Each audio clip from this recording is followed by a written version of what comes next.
Olha, a gente teve o Leandro Peixe Frito, eu vou falar da convocação, mas a gente teve o Leandro Peixe Frito, ídolo do Flamengo, campeão de 81, nosso grande lateral, é o maior lateral da história do Flamengo. O Leandro está entre os maiores jogadores de todo o tempo, independente da posição. Lateral, com certeza, é o melhor entre jogadores. Leandro entra aí numa lista de um dos maiores jogadores, melhores jogadores, né, de todos os tempos, mais importantes jogadores de todos os tempos. O Leandro era um monstro jogador. Concordo contigo. E ele falou o seguinte sobre o Wesley, tá? Há uma carência muito grande já há algum tempo de laterais no futebol brasileiro. Tanto direito quanto esquerdo. A minha geração era abundância danada, né? Dos dois lados. De 8, escolhia qualquer um que podia jogar na seleção brasileira. É difícil. Eu não sei nem explicar. Já me perguntaram tanto por que não existe mais laterais como antigamente. Acho que é difícil explicar. Isso aí eu acho que é safra mesmo. Tem que esperar. Eu gosto muito do Wesley. Sempre falei bem dele. O Varela também. Jogador mais firme na marcação. Jogador mais experiente de seleção. Mas sempre gostei muito do Wesley. Elogiando demais o Wesley. Ainda fala aqui, ó. Só no início eu achava ele muito afoito. Vacilando muito na marcação. Tinha que se preocupar um pouco mais. Você tem que marcar e depois você tem que atacar. Mas como ele tem um pulmão extraordinário, uma vitalidade imensa, o garoto quer sair atacando. Sem o juiz apitar o início do jogo, acho que ele já queria estar atacando, risos. Mas, no caso, ele está ficando mais consciente, está ficando mais seguro na marcação, que é um bom lateral, tem tudo para subir e crescer cada vez mais. Vai crescer cada vez mais, né, Alê? Rapaz, cresce ou não? Ih, lá ele, Gabriel. O paparazzo não tem jeito. A quinta série sempre presente. Vai crescer cada vez mais, né? Nós estamos falando do Wesley. O Wesley é um jogador muito jovem, né? E tem um tempo aí de maturar mesmo. É natural no futebol e na vida. A gente cobra muito o Wesley, mas a gente esquece às vezes que é muito jovem. Como ele começou muito cedo, ele entregou muito cedo, foi bem muito cedo, inclusive, a gente às vezes coloca o Wesley já como veterano. E na verdade eu sou um garoto. Eu também concordo com o Leandro, é uma carência, não só no futebol brasileiro, mas no futebol mundial. Isso vem muito da base, né, Gabriel? Assim, a molecada não queria. Lateral, cara, hoje é um ala, não é como na nossa época, na época do Leandro, por exemplo. Ala. Então, por exemplo, o cara tem que ser muito completo, o cara tem que marcar, o cara tem que atacar, o cara tem que correr a lateral toda do campo. Então, já na base, a molecada, vou ser atacante, vou jogar, quero ser o 10, quero ser o meia. Então, na categoria de base já faltava muito. Então, é uma questão do futebol brasileiro e também futebol mundial. Não se faz mais lateral como antigamente. Impressionante.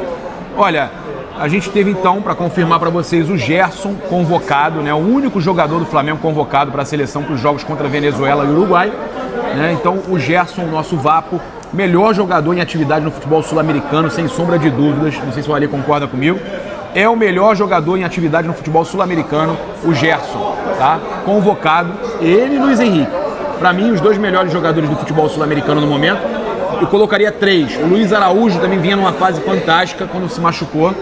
E hoje, então, podemos dizer que os dois principais jogadores do futebol sul-americano e da seleção brasileira são Gerson e Luiz Henrique. Tá comigo, Alê? Tô contigo, concordo. Tem outros caras jogando muita bola aí por aí, mas assim, o Gerson no futebol brasileiro... Savarino tá jogando muito, né? Almada. Tem, muita gente. O próprio Igor Jesus também, né? E a gente vê o lateral lá do Internacional, aquele argentino, também muito bom jogador. Então assim, o Gerson vem jogando já há muito tempo. O Gerson tem sido o melhor em campo não só no Flamengo, como na seleção brasileira também. Então assim, o Gerson é um cara que a gente já esperava a convocação do Gerson para amistosos contra Venezuela e Uruguai, inclusive os uruguaios em campo. Obviamente o De La Cruz não está machucado, mas vai ter um confronto de Gerson contra os seus colegas de Flamengo. Aliás, vários desfalques, né? Plata vai estar na seleção equatoriana. Não estão bem, né, Ali? O De La Cruz e a Arrascaeta muito mal, né? O De La Cruz machucado, o Arrascaeta muito abaixo do que ele pode, né? O Arrascaeta é aquele cara que quando ele está 70% acima, ele já faz diferença. Mas o problema do Arrascaeta físico, por exemplo, é uma questão muito complicada, porque é muito invasivo, o tratamento difícil, né? E é uma dor crônica, aquele problema crônico do Arrascaeta. Então o Arrasca não é porque ele não quer, não é porque ele não entrega, não é porque não tem sangue. A gente tem que entender também que é um jogador que vive entre o limite. É uma linha tênue mesmo a questão do Arrascaeta, a parte física, né, a parte clínica do Arrascaeta nem sempre está 100%. Aliás, não está 100% faz tempo, mas um jogador fundamental, ainda mais agora para a final contra o Atlético Mineiro. A gente não vai ter Pulgar, a gente não vai ter De La Cruz. Então nem o Bruno Henrique, mas eu me refiro ao meio campo. Então quer dizer, então a gente vai precisar muito, né, do Alcaraz, do Everton Araújo e principalmente do Arrascaeta com o Gerson ali para formar esse quadrado com os dois jogadores na frente, que a gente não sabe ainda se o Felipe vai optar pelo Gabi ou pelo Plata. Lembrando que deve ser com o Michael ali na frente. Eu iria de Michael e Plata. Eu acho que são mais ariscos, né? O Gabigol vive um momento muito difícil, muito ruim. E o Felipe Luiz, quando dá oportunidade ao Plata, dá um recado também, né? Nós estamos colocando um jogador aí para brigar por posição contigo, vai ter que correr um pouco mais, vai ter que se destacar um pouco mais. E ao contrário do que algumas pessoas diziam, olha, eu vi muitos comentários negativos aí falando, o Felipe Luiz não tem moral para sacar o Bruno Henrique, não tem moral para tirar amigo dele do time. Pelo contrário, ele já botou o Gabigol aí na berlinda, né? Não, na verdade, isso é papo furado. O Felipe tem personalidade, tanto que já chega, coloca o Fabrício Bruno no banco, escolhe uma saída de zaga, uma saída de bola, com jogadores que têm mais qualidade no passe, né? Que é o caso do Léo Pereira e do Léo Ortiz. Com relação ao ataque, eu acho que é uma disputa boa, mas ele preparou o Gabriel esses jogos todos, o Gabriel fez o gol. Não me parece que ele vá sacar o Gabriel agora na final. Afinal, são jogos peculiares, são jogos... o Gabriel então também? Eu acho que sim, acho que ele poupou agora. Tem que deixar claro uma coisa, o Plata vem numa fase melhor, jogou melhor os dois últimos jogos, né? Entrou contra o Juventude, foi muito bem, fez o gol. Né, o jogo passado também o Plata contra o Internacional começou muito bem, correndo muito, se dedicando muito, e como você disse, é muito rápido. Então, o Flamengo com ele teve toques mais rápidos. Ele e Michael fica um ataque mais insinuante, jogadores mais velozes, rápidos para balançar aí a defesa do Atlético Mineiro. Aliás, vive uma fase muito boa o Atlético Mineiro, final de Libertadores. O Flamengo não pode tomar conhecimento disso, tem que ir para cima. Mas eu ainda acho que o Felipe Luiz vai com o Gabriel como titular. Perfeito, olha só. Nesta quinta-feira, em encontro aí com o Rodrigo Dunche, né, candidato à presidência do Flamengo, que é atual vice-geral e jurídico do Flamengo, então ele ainda está no poder lá no Flamengo, né, então não tem como, a gente não está fazendo campanha para lado nenhum aqui, eu tenho que falar porque ele é o atual vice-presidente jurídico e geral, e ele encontrou com o prefeito Eduardo Paes, né, e o Paes confirmou que na semana que vem colocará na Câmara para apreciação dos vereadores o projeto de lei para a transferência do potencial construtivo da Gávea para São Cristóvão. Eu que tinha trazido essa notícia em primeira mão do potencial construtivo da Gávea, que o Flamengo estava até comprando uma parte a mais ali do terreno que ele tinha na Gávea, né, que ele tinha aquela concessão, né, que o Flamengo tem da União e tal. E se essa medida for aprovada, o Flamengo vai ter aí 500 milhões, direito a 500 milhões para a construção do estádio, cerca de 25% do valor total do estádio. O Flamengo consegue 500 milhões, então, já na semana que vem, para construir o seu estádio. Lembra quando eu falava que não ia dar prejuízo, que o Flamengo não ia ter problema?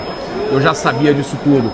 O próprio Eduardo Paes e o Pedro Paulo, deputado Pedro Paulo, que eu converso muito com ele, já tinham me falado, Gabriel, fica tranquilo, porque questão financeira, o Flamengo está tranquilo. E digo mais, Ale, vem uma notícia em breve aí do naming rights, que já está sendo negociado, papo de mais de bilhão. O Flamengo não vai meter a mão no bolso, usando o termo assim, né, mais simples, o Flamengo não vai botar a mão no bolso para construir esse estádio. O Flamengo não vai precisar pegar empréstimo. O Flamengo não vai precisar virar SAF. O Flamengo não precisa coçar o bolso para construir o seu estádio. 500 milhões de potencial construtivo e mais de 1 bilhão, eu calculo até 1,5 bilhão de naming rights. O Flamengo não coça o bolso, Alê. É isso. E naming rights tem que ser isso, Gabriel. A gente vai falar de uma potência, sei lá, se vai ser alemã, se vai ser o Allianz, se vai ser um Audi. E não importa o presidente do clube, não tá? Importa, né? O futuro do Flamengo, até porque vai ter eleição, vai ter eleição. Todos estão a favor do estádio agora? 1 milhão é pouco, porque se refere aqui a 250 milhões de euros, dá 1 bilhão, essas grandes empresas mundiais. É menos, cara, o euro tá 6 e porrada. Então, a gente tá falando de seria o quê? É pouco para eles, para os alemães, para grandes. 160 milhões de euros. Então é mais. Então o Flamengo tem que cobrar mais, tem que ir papo de 1,5 bilhão para 2 bilhões de reais. De euro. 1 bilhão de euros. Vai ser de reais. Então vamos colocar aí, né, convertendo. Não vai chegar nisso, mas uns 300 vai ser 1 bilhão e meio. Então, 1,5 bilhão, né? 300 milhões de euros não, 18. A gente tá falando de Não, tá 6,40, ou eu, 6,50 quase? Quase 2. 300 milhões de euros são quase 2 bilhões. Tem que ser isso. O valor Tem que ser. O valor eu tem também que ser acho. esse, 300 milhões Até de porque, euros. é por um tempo, né? Que ainda tem um tempo, depois tem renovação.